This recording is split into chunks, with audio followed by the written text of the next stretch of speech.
Good morning, class. Professor Goodwin here. It is now 11 a.m. on Friday, October 23rd, and today I'm going to record the midterm exam where I'm going to provide you with all the questions and all the answers. However, I will not be providing this information in the order as it appears in your midterm exam. I am going to skip back and forth. So you'll have to focus the entire time you're watching and listening to this recording.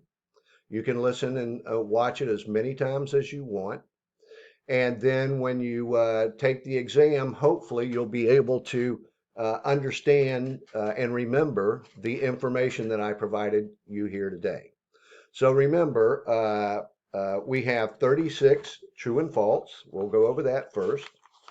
We have 26 matching. That's where I give you a term and you have a definition and you have to match up that term with the definition. And those we have 26 of. Then we have a multiple choice where we have 26 multiple choice answers. That's where I make a statement and I give you 4 or 5 answers to choose from. You circle or correct or pick the right answer. Next, we finish up the exam with 10 fill in the blank questions. So let's get started. We'll go over the true and false first. And remember, we do not go in order. So focus and pay attention to the question and the correct answer, and you should get an A on the exam. So let's start. Rehearsing how you behave at the beginning and end of your speech is one of the easiest things you can do to improve your image with an audience. That's true. According to Professor Goodwin, it is usually best to prepare the body of the speech before preparing the introduction. That's true. Most successful speakers do not experience stage fright. That's false. Because people have different frames of reference, a public speaker must take care to adapt her or his message to the participant being addressed. That's true. Active listeners give their undivided attention to the speaker in a genuine effort to understand her or his point of view. That's true. You can improve your own speeches by listening carefully to the speeches of other people. That's true. In the United States, public speakers who establish strong eye contact are usually perceived as more credible than speakers who have weak eye contact. That's true. You should usually avoid drawing on your personal knowledge or experience when choosing a speech topic. That's false. After choosing a topic, the next step in speech preparation is determining your specific purpose. That's false. The next step is your general purpose. Most often, a speaker's general purpose will fall into 2 categories: to inform or to demonstrate. That's false. To demonstrate is a type of informative speech. When making a preparation outline, you should state your main points and subpoints in full sentences to ensure that you develop your ideas fully. That's true. And in the most common system of outlining, main points are identified by Roman numerals and subpoints by capital letters. That's true. According to Professor Goodwin, working out a speech introduction in detail can boost a speaker's confidence. That's true. The more you practice, your anxiety goes down and your confidence level goes up. Under normal circumstances, the introduction should constitute or make up about 10 to 20% of the speech. That's true. Speeches arranged in chronological order follow a time sequence. That's true. How well a speech is organized affects how listeners view speakers' competence and trustworthiness. That's true. The difference between informing and persuading is like the difference between teaching and advocating. That's true.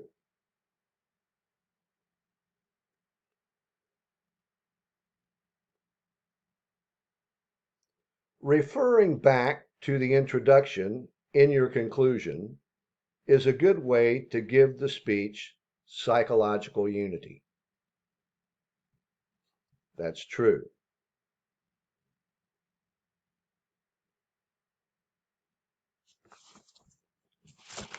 Nonverbal communication is based on a person's use of voice and body rather than the use of words. That's true. Interference can be both internal and external. That's true. There is no such thing as a perfect speech. That's true. Passing visual aids among the audience during a speech is helpful to a speaker because it allows the listener to inspect the aids at their own pace. That's false. You never pass your visual aids around. You include them in handouts. If they're being passed around, the members of the audience will not be focusing on the message. They'll be looking at the information that's being passed around. They'll be talking amongst themselves. Therefore, they don't hear the verbal message. If you're going to have a visual aid and you want your audience to have it, you either give it out prior to the assignment like a handout, or you give them handouts after they leave the presentation. A lawyer urging a jury to acquit her client is an example of informative speaking. That's false. She's trying to persuade her audience towards guilt or non-guilt. If the specific purpose of your informative speech is to recount the history of an event, you will usually arrange the speech in chronological order. That's true. Research shows that using personal terms such as you and your in an informative speech can increase the listener's understanding of the speaker's ideas. This is true. It helps the listener identify with the speaker because now you're talking directly to them. Feeling nervous about giving a speech is normal. Of course, most speakers have anxiety before they present a speech. People spend less time listening than any other communication activity. This is false. Most people spend more time listening than any other activity. Most people are good listeners. False. And what we're finding out in these online classes is most people are poor readers as well. Research indicates a strong correlation between listening and academic success. This is true. Students with the highest grades are usually those with the best listening skills. That is also true. An extemporaneous speech is carefully prepared and practiced in advance. That's true. A visual aid is only as useful as the explanation that goes with it. That's true. Research has shown that an average speaker who uses visual aids will come across as more credible and better prepared than a speaker who does not use visual aids. This is true. Research has shown that visual aids can increase both the clarity and the persuasiveness of a speaker's message. That's true.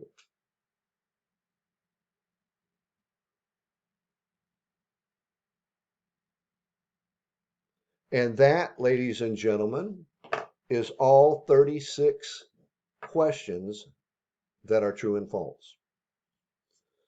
Now let's move on to the matching.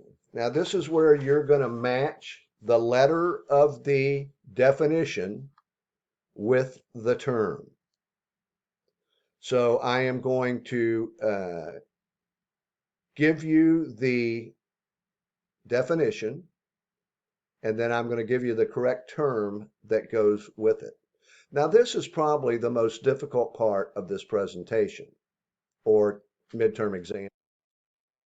And with that said, you really need to focus and understand both the definition and the term that's associated with that definition. A momentary break in the vocal delivery of a speech is a pause. A brief outline used to jog a speaker's memory during the presentation of the speech is the speaking outline. A question that the audience answers mentally rather than out loud is a rhetorical question. The person who is presenting an oral message to the listener is the speaker. Paying close attention to and making sense out of what we hear is listening. The anxiety over the prospect of giving or delivering a speech in front of an audience is commonly referred to as stage fright.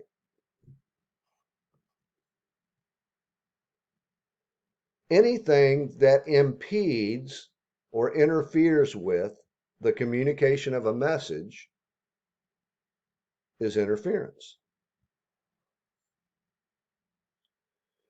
Controlled nervousness that helps energize the speaker for her or his presentation is positive nervousness. That was in a slide presentation early in the semester. Giving your undivided attention to a speaker in a genuine effort to understand the speaker's point of view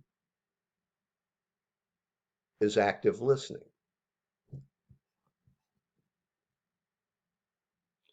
The loudness or softness of the speaker's voice is volume.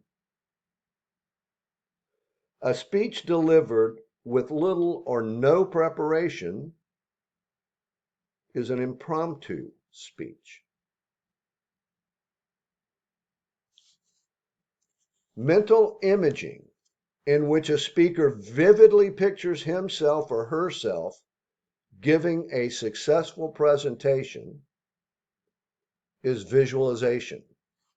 If you remember, we talked about that in a slideshow early in the semester, and it was referring to golfers who look down the fairway and imagine themselves hitting the perfect shot, and how speakers can utilize the same visualization process to imagine themselves or visualize themselves giving a fantastic speech.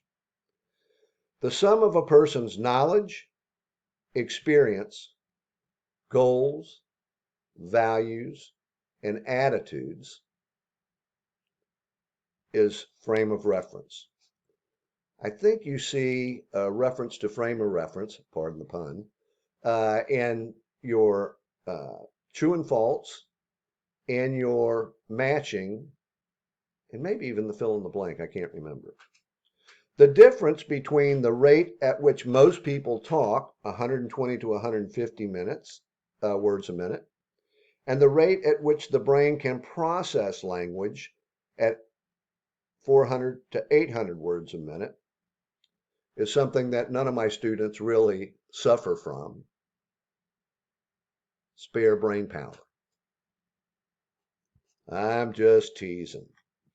This was included in a recent a PowerPoint presentation. I believe it was Wording Your Speech, but I could be incorrect. But it was definitely included in one of the PowerPoint presentations, which is why each one of you should be reviewing those PowerPoint presentations in module multiple times before you deliver a speech.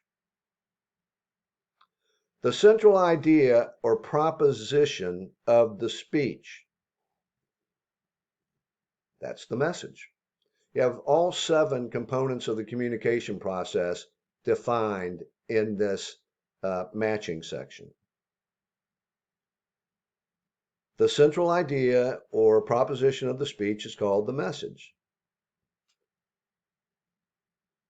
The message, usually nonverbal, sent from the listener back to the speaker, is feedback. The time and place in which the speech communication occurs.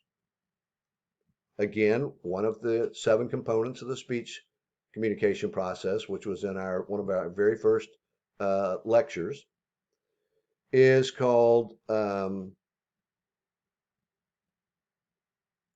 feedback.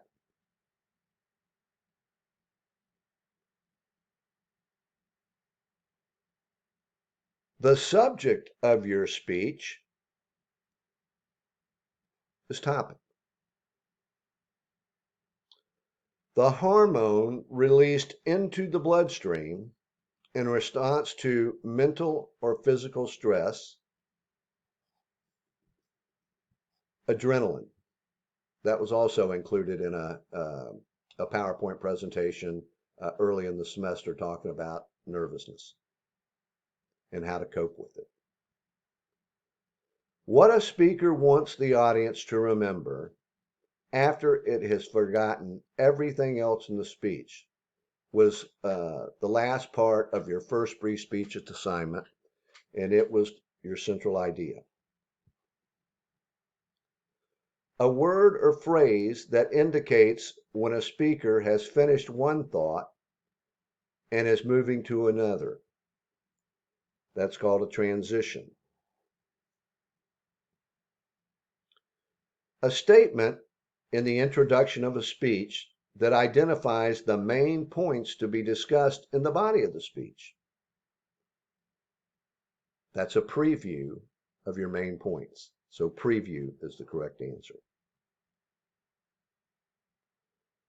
Directions in a speaking outline or on a speaking outline or on your notes to help you remember how she or he wants to deliver key parts of the speech.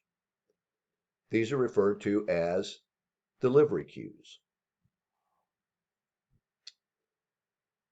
The communication based on a person's use of the voice, body, rather than the use of words. Nonverbal communication.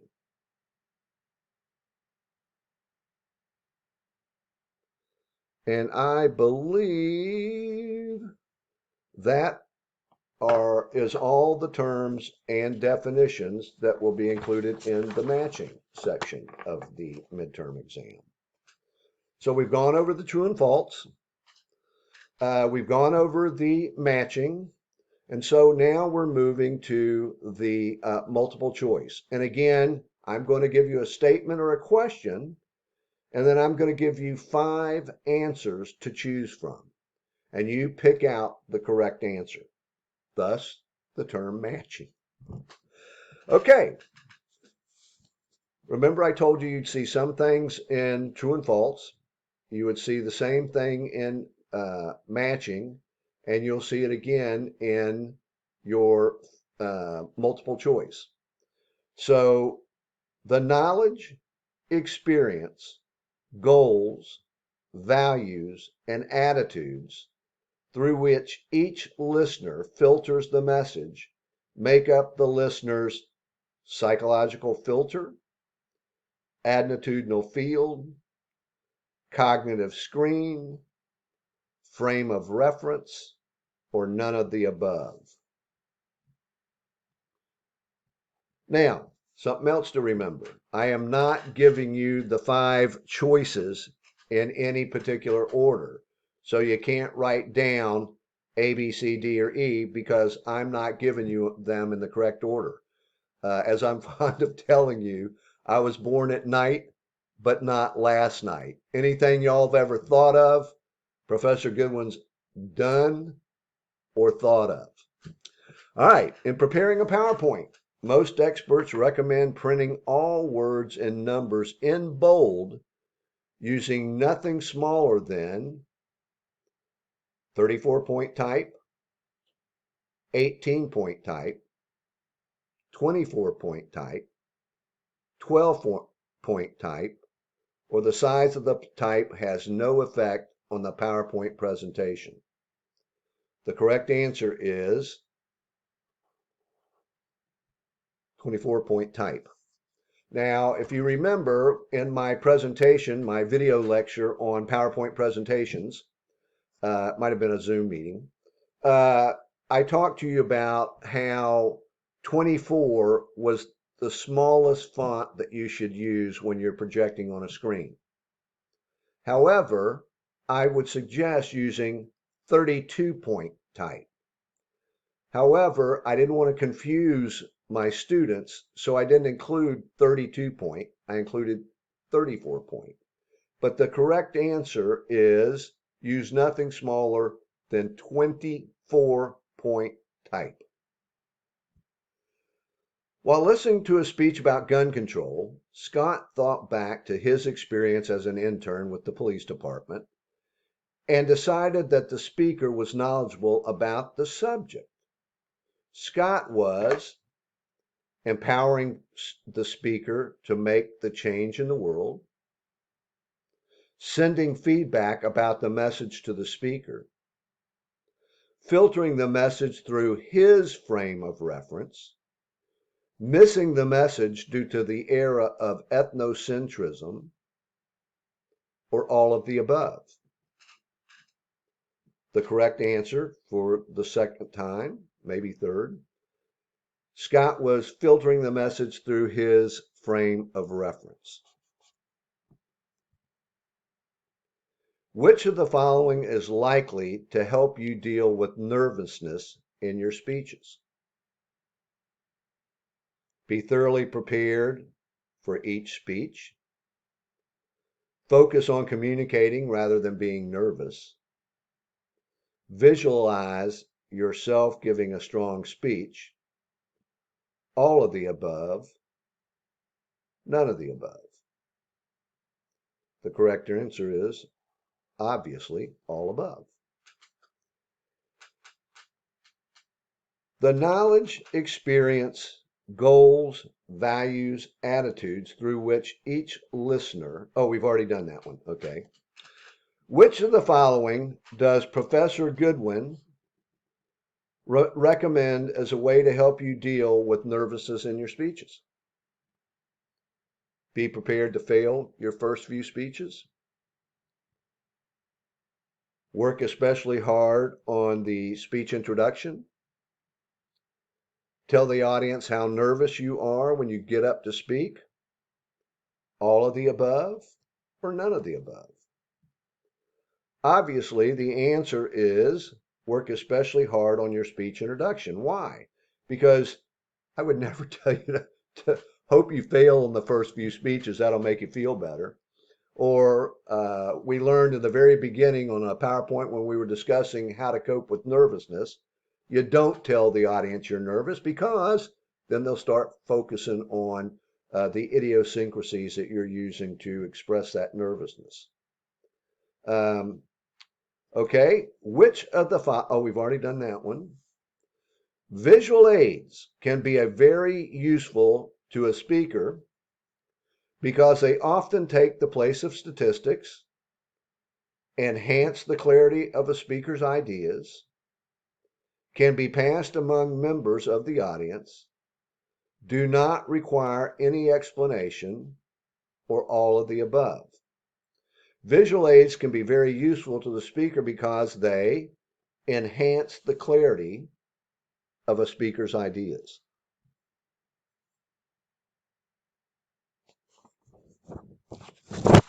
The speech introduction should preview the body of the speech, establish your credibility and goodwill, reveal the topic of your speech, or get attention and interest of your audience, or all of the above.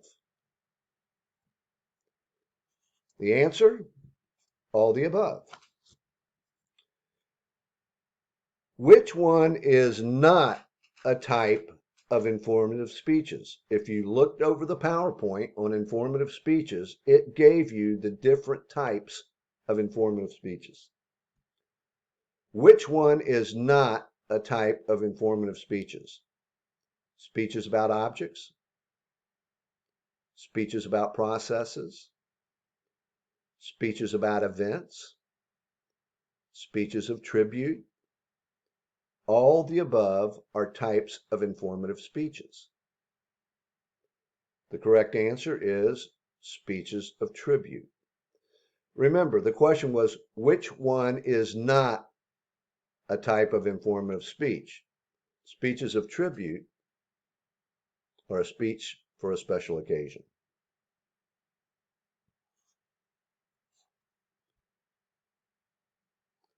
An informative speech is the process of creating, reinforcing, or changing people's beliefs or actions, a speech of praise or celebration, a speech designed to convey knowledge and understanding, a speech that introduces a main speaker. The answer is a speech designed to convey knowledge and understanding.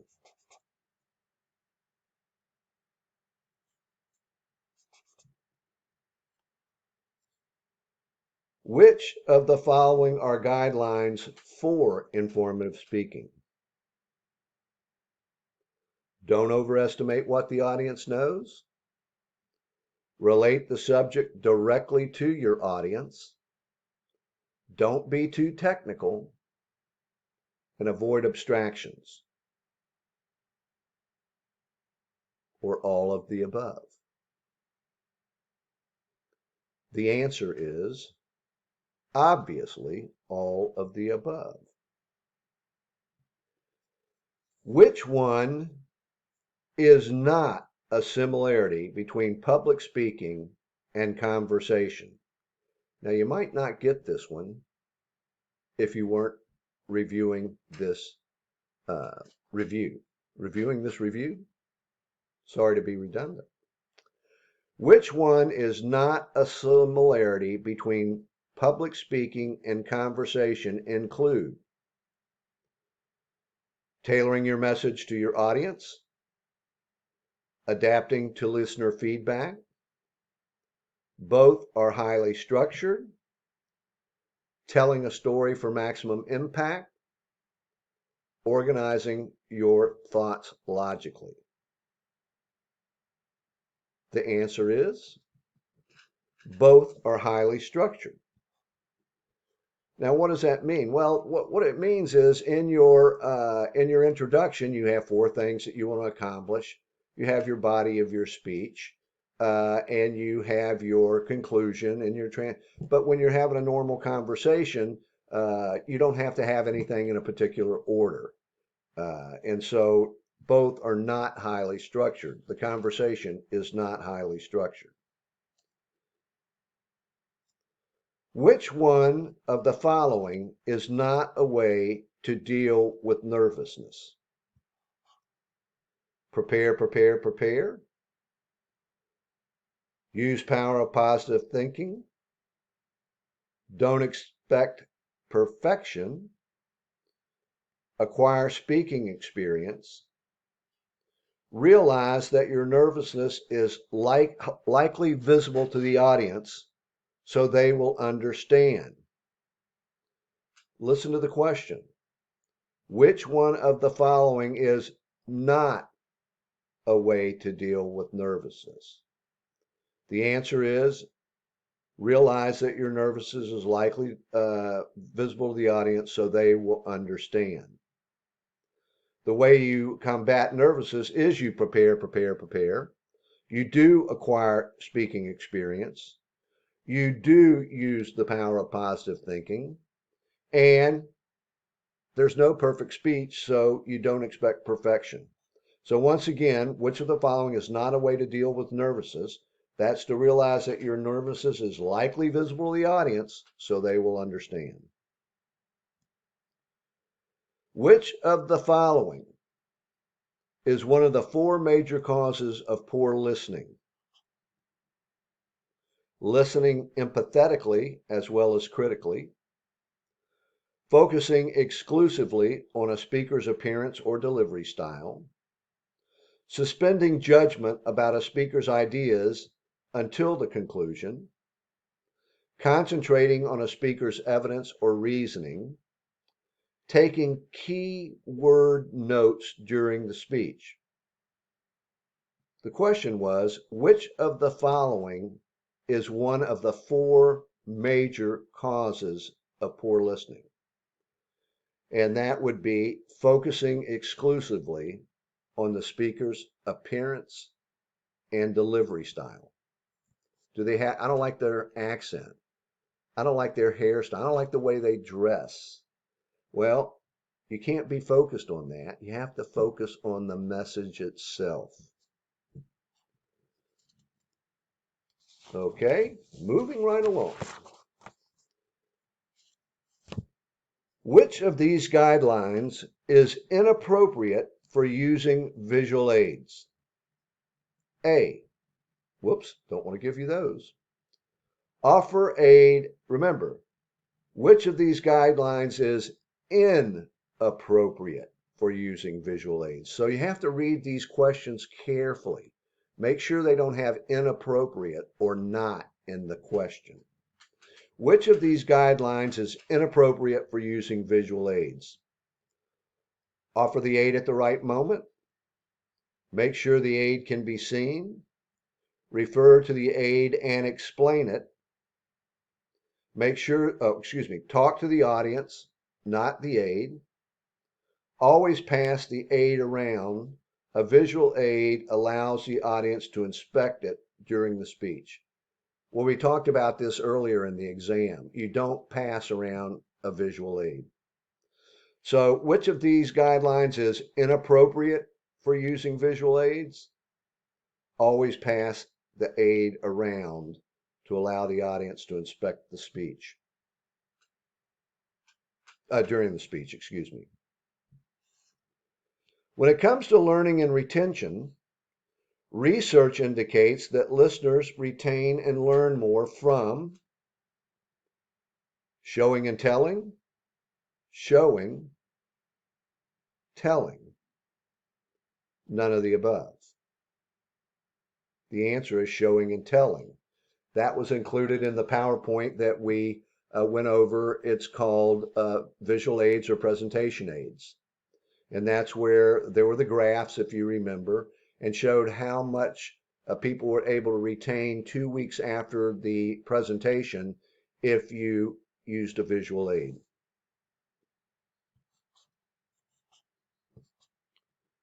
A speaker says, "How long will America continue to be plagued with child abuse?" This is an example of blank question.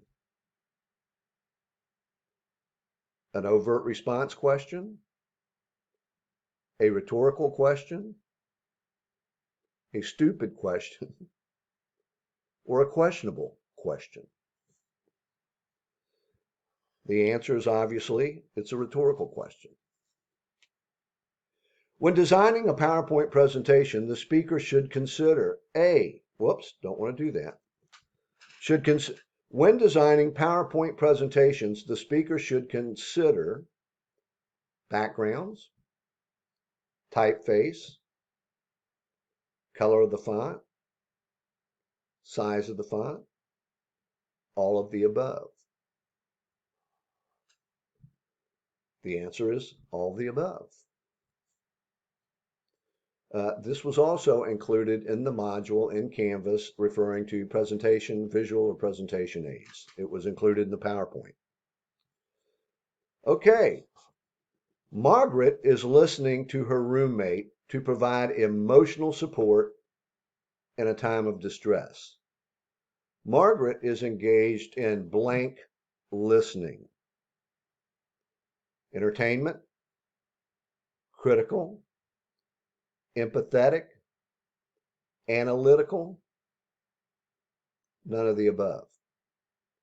Margaret is listening to her roommate to provide emotional support in a time of distress. She's trying to understand and assist or help her roommate. She is engaged in empathetic listening. Informative speeches can be grouped into 4 principal categories. The inappropriate category is explanation speeches, demonstration speeches, commemorative speeches, descriptive speeches, and definition speeches. The inappropriate category is commemorative speeches. Definition speeches, descriptive speeches, demonstration speeches, and explanation speeches are all types of informative speeches. Commemorative speeches are speeches for a special occasion. When you make a speech of introduction, that's not to be confused with the speech introduction. This is a speech of introduction where you're introducing a main or featured speaker. Your job is to read an extensive resume of the featured speaker to the audience. Make sure your part is as extensive as possible. Establish support for the interpretation of the topic. Build enthusiasm for the featured speaker, or all of the above. Your job, according to the PowerPoints that we just submitted to you, video lecture on speeches to entertain, speeches to special speeches, is to build enthusiasm for the featured speaker.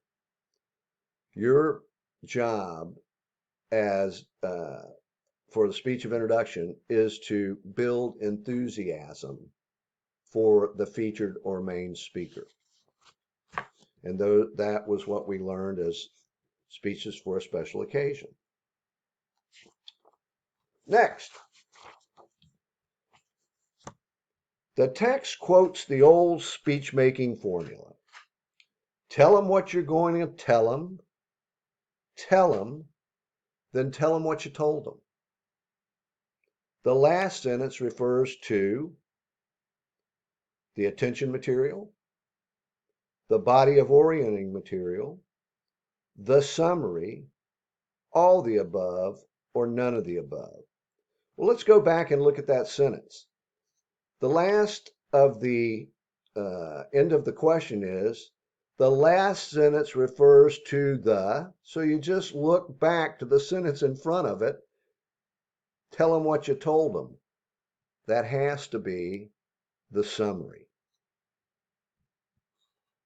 So summary is the correct answer.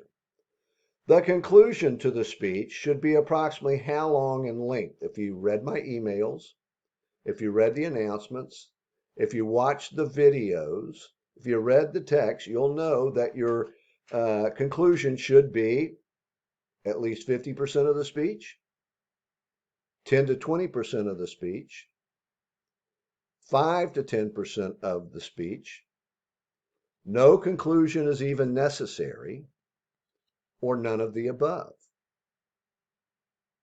The correct answer is obviously 5 to 10% of your speech. The introduction is 10 to 20, your conclusion is 5 to 10%. Which of these are types of visual aids? Graphs, photographs and illustrations, maps, blueprints, and drawings, models, all of the above. The correct answer is all of the above. All right. The best way to indicate that you have finished a quotation is to say, end of quotation, crumple up your note cards with the quotation on it that were written and throw it on the ground. Use both hands to make finger quotes. Pause as an oral punctuation device, or none of the above. The answer is pause as an oral punctuation device.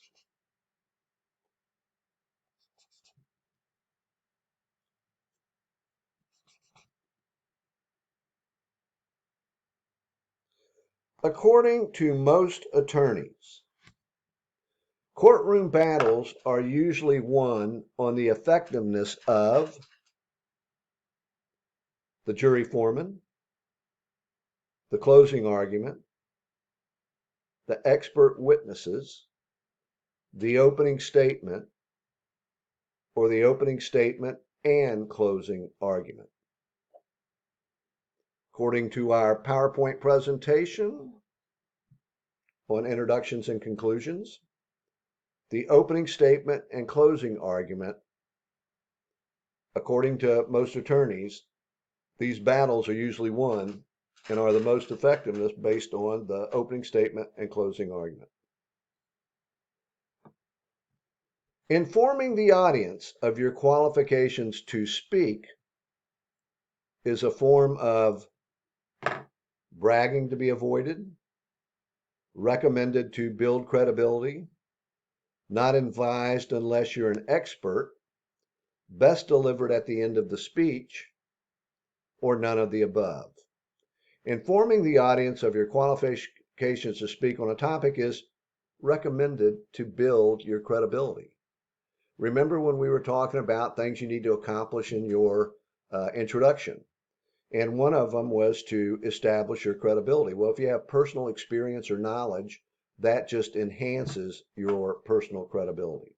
So informing the audience of your qualifications to speak on a topic is recommended to build credibility.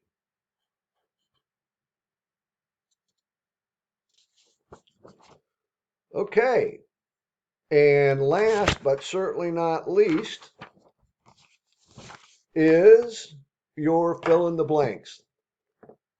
These are not difficult if you focus.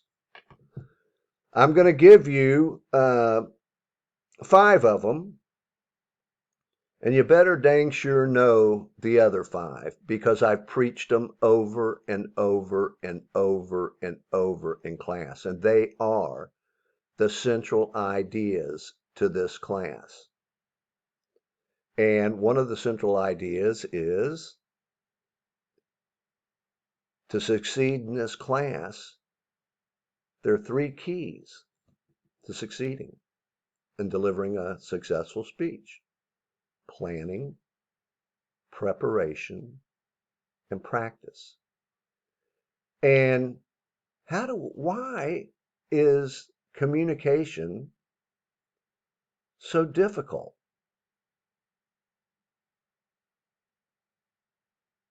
Because based on our education and experience and our frames of reference, communication sent is not always communication received. And something I want each and every one of you to think about: it's not always the speaker's fault that the message was misinterpreted.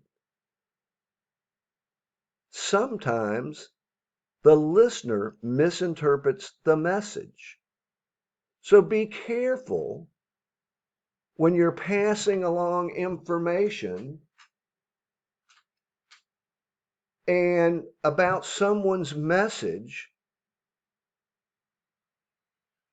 and finding out later that you misinterpreted that message and therefore disseminated bad or hurtful or derogatory information. All right, so let's go back over these fill in the blank. A speech introduction should be kept under blank minutes. Think about your assignment that's coming up, your speech for a special occasion. The speech of introduction, that means when you're introducing a speaker, should be kept under 3 minutes. Remember, the audience has come to hear the featured or main speaker, not you. So don't make your part very extensive. To motivate listeners to pay attention to your speech, you must relate your remarks to their interest. That was one of the key 4 goals that you wanted to accomplish in your speech introduction. A teacher is an example of a blank speaker, not a persuasive speaker. The teacher is here to provide you with information that you can understand and remember. So the correct answer is a teacher is an example of an informative speaker. An inspirational speech is most similar to a blank speech. Well, remember, when you're trying to inspire or motivate your listeners or your audience, you're trying to do what? You're trying to persuade them to act in a particular manner. So, an inspirational speech is most like a persuasive speech.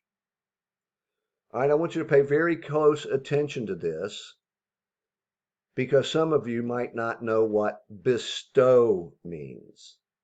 Bestow means present. It's a synonym for present.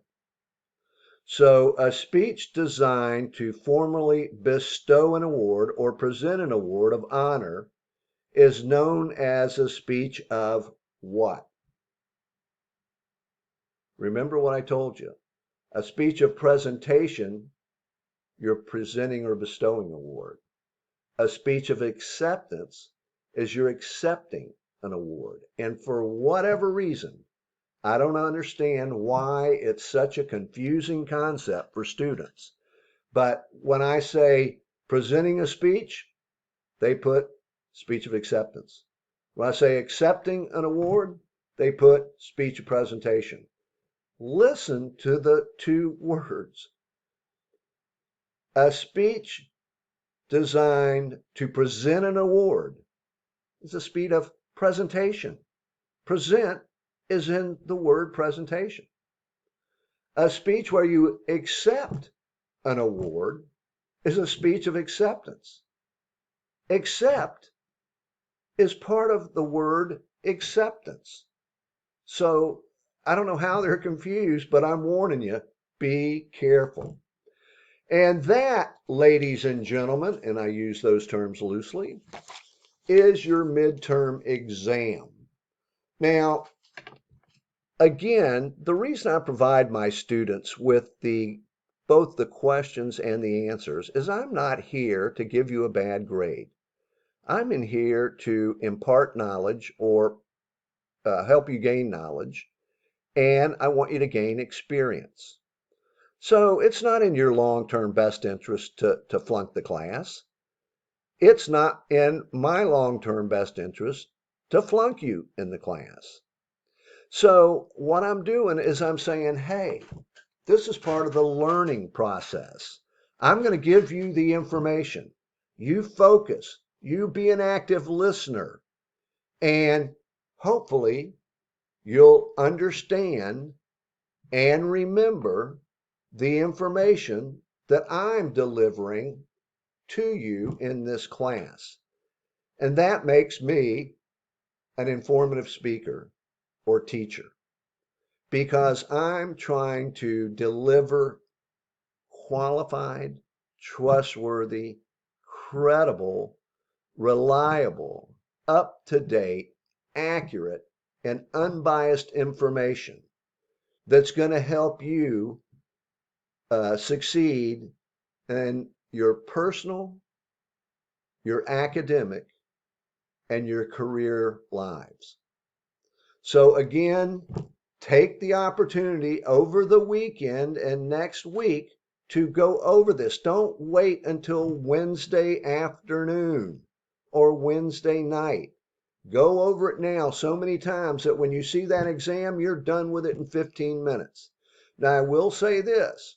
You have an hour and 15 minutes to take the exam, just like you were in a traditional class that met on Tuesday and Thursday or Monday and Wednesday. And so I don't think it will take you over a half hour, but don't rush through it. You have an hour and 15 minutes. Go back and make sure that you've answered every single question. I'm always amazed that in a classroom setting, I say this over and over and over, before you submit your exam, make sure that you've answered every single question. Because here's what students do. They'll skip a question because they're not positive of the answer and they're going to come back to it. But then when they come back, they are perusing their exam and they fail to notice that they left out a T or an F on a couple of questions, or they forgot to circle the correct answer on a multiple choice, or they forgot to fill in, even guess at a fill in the blank question, or they were going to come back to the last two or three that they weren't sure of in the matching and they forget to do it. So do yourself a favor. Focus. You've got an hour and 15 minutes. Utilize that time. That doesn't mean you have to stay there for an hour and 15 minutes, but it means before you turn in your exam, before you hit that submit button, make sure you've answered every single question. Okay, you've got some assignments coming up next week. You've got your video for your joke and your toast are due Monday by 11:59 on Monday, the 26th, I believe it is. And then on Wednesday, well, you can take it Monday, Tuesday, or Wednesday because I'll open it up on Monday, Monday morning. And you can take it anytime until Wednesday night at 11:59 p.m. But once you start, you only have an hour and 15 minutes. You cannot submit that exam and come back to it. So you can't leave and go. You don't have the time to go back through all these answers and questions. So listen to this video as many times as you want. Don't try to get out the video and do the test at the same time. You'll run out of time. Plan, prepare, and practice. Now we're moving into a pretty heavy month, the end of October and November. And you've got your speech for a special occasion and some written assignments. You've got the midterm exam. Then you've got your speech to persuade, which is the most difficult speech of the semester. And it's not difficult, but it's the most difficult because providing information is one thing. Changing people's beliefs, attitudes, and values, very, very difficult. And then you're going to have a team presentation, which is another big presentation where your classmates are depending on you to do your fair share. So you've got three more speeches. You've done two, and you've got three more in the next 2 months. And you've got a midterm and a final and some quizzes that are coming up. Not to mention the written assignments. Now, your next assignment that's due on Friday, written assignment that's due on Friday, is a evaluation, a 500-word evaluation of your speech, 250 words on how you thought you performed, and 250 words in regard to how you thought you compared to the members of your class, where you're going to cite some students and refer to some of their speeches to show me that you've in fact listened to those speeches. And then you also have on the 29th, and I believe that's Friday. Let me check here real quick, but I believe that's Friday.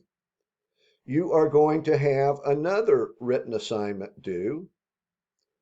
That's Thursday. That's Thursday as well. So you're going to have your midterm on the 28th, which is Wednesday. You're going to turn in your toast and your joke on Monday, the 26th. Your evaluation is due on the 29th, which is that Thursday. And also that Thursday is your speech for a special occasion manuscript. And I'll go over this. Your manuscript is your speech written out in its entirety. And that means it's got to, when I read it, it's got to be at least 2 minutes long. Now, you can go over the 3-minute mark, say to 4 minutes, but not very much. Maybe 3.5 max, maybe 4 at the very most. But remember, you want to keep your speeches for a special occasion under 3 minutes. So you're going to have to write out your speech in its entirety. But once again, remember, I don't sit with your written document and listen to your speech and compare the two assignments. Obviously, every time you practice your speech, it's going to change and hopefully improve. So your final video presentation may not even look like your manuscript that you turned in. You may get full credit for the manuscript, and you may change the entire speech when you get up to perform. But I don't do that. So I'm forcing you to get started by turning in your manuscript, and your speech for a special occasion isn't due till November 5th. So once you turn in that document on the 29th, again, you'll have 7 days to practice your speech. Focus. Don't procrastinate. Get her done. So have a terrific day. I've tried to keep this to an hour, and it's 58 minutes and 50 seconds. And thank you very much.